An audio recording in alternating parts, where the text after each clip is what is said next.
Hello friends, इस bracket की इस गवर्नमेंट स्कीम की सीरीज पर इस वीडियो में पढ़ेंगे पीएम उषा के बारे में। You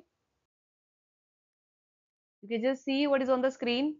this department of higher education, this is PM Usha and what is PM USHA? प्रधानमंत्री उच्चतर शिक्षा अभियान।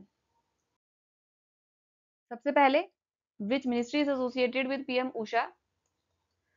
तो भाई, उच्चतर शिक्षा अभियान की बात कर रहे हैं हम यहाँ पे। उच्चतर शिक्षा एंड अभियान, तो दिस इज रिलेटेड टू शिक्षा and which means education, and you have already seen in the previous slide the Department of Higher Education is associated, so which comes under Ministry of Education. So this is your correct answer. Now, what was the initial name of the scheme PM Usha? So that means PM Usha has been, the scheme has been launched again. इसका मतलब इसका नाम पहले कुछ और था, तो the initial name of it was RUSA, BUSA, NUSA, PUSA. So this is a basically memory based question. Answer is RUSA, जिसकी फुल फॉर्म है राष्ट्रीय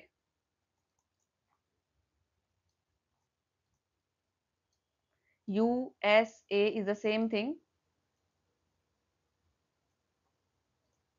उच्चतर शिक्षा अभियान। ओके, सो दैट मीन्स पहले राष्ट्रीय उच्चतर शिक्षा अभियान लॉन्च हुआ, and I will tell you when it was launched. It was launched in its first phase was launched in 2013, then it was launched in 2018, and then now when national education policy NEP 2020 आ गया, national education policy 2020, then this scheme has been relaunched as PM Usha. Okay, उच्चतर शिक्षा अभियान, उसके अंदर से राष्ट्रीय word हटा दो बस, तो USH&A. Okay, which of the following is not an objective of PM Usha scheme? तो now we have to focus on कि उसके ऑब्जेक्टिव्स क्या क्या हैं.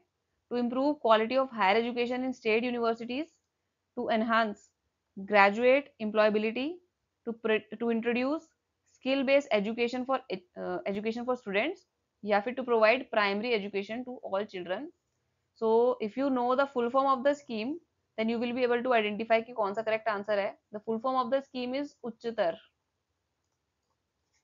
उच्चतर शिक्षा अभियान. तो उच्चतर शिक्षा is higher education, so it is not related to primary education. That means this is the correct answer for this question, and this is not the objective of this scheme. तो आंसर तो ठीक है, आपको पता चल गया, but you must be knowing कि भाई ये तीनों जो है ये इसके ऑब्जेक्टिव्स हैं. सो to improve the quality of higher education, basically this scheme focuses on improving the quality of higher education in universities, ताकि ग्रेजुएट एम्प्लॉयबिलिटी बढ़े, उनको बेटर एजुकेशन मिले, तो वो अच्छे एम्प्लॉयमेंट उनको मिल पाए. And then to introduce skill based education, skill based education होगा तो भी एम्प्लॉयबिलिटी बढ़ेगी. Now the last question, which of the following policies is a guiding force in preparing the base of PM Usha? तो अभी I just told कि after announcement of national education policy, जो पहले scheme थी राष्ट्रीय उच्चतर शिक्षा अभियान, उसको ही लॉन्च किया गया पीएम उच्चतर शिक्षा अभियान की तरह. ठीक है, so that means, so NEP, national education policy, is the guiding force in preparing the base of PM Usha. And PM USHA की फुल फॉर्म आई गेस आपको याद हो गई होगी, प्रधानमंत्री उच्चतर शिक्षा अभियान. इसको ऐसे भी लिख सकते हो, उच्चतर शिक्षा अभियान. SH में H स्मॉल कर दो, so that this belongs to Shiksha. Okay, अब अगेन इतनी सारी स्कीम्स है, आपको कैसे याद रहेगा? कुछ ना कुछ आप निमोनिक बना के जरूर याद करो स्कीम्स को. उषा को आप इस तरीके से याद कर सकते हो कि Usha is a girl reading in a school, this is a book. ठीक है, तो Usha is a girl who is studying in some school, so school से रिलेटेड है, तो दैट इज वाई एजुकेशन से रिलेटेड कुछ होगा. एंड व्हेन आप एजुकेशन तक पहुंच जाओगे तो डेफिनेटली आप एसएच से शिक्षा तो बता ही दोगे कि हाँ भाई SH relates to Shiksha, and you will be able to recall the objectives of the scheme. Anyway, thank you for watching the channel. Just crack it. Keep following.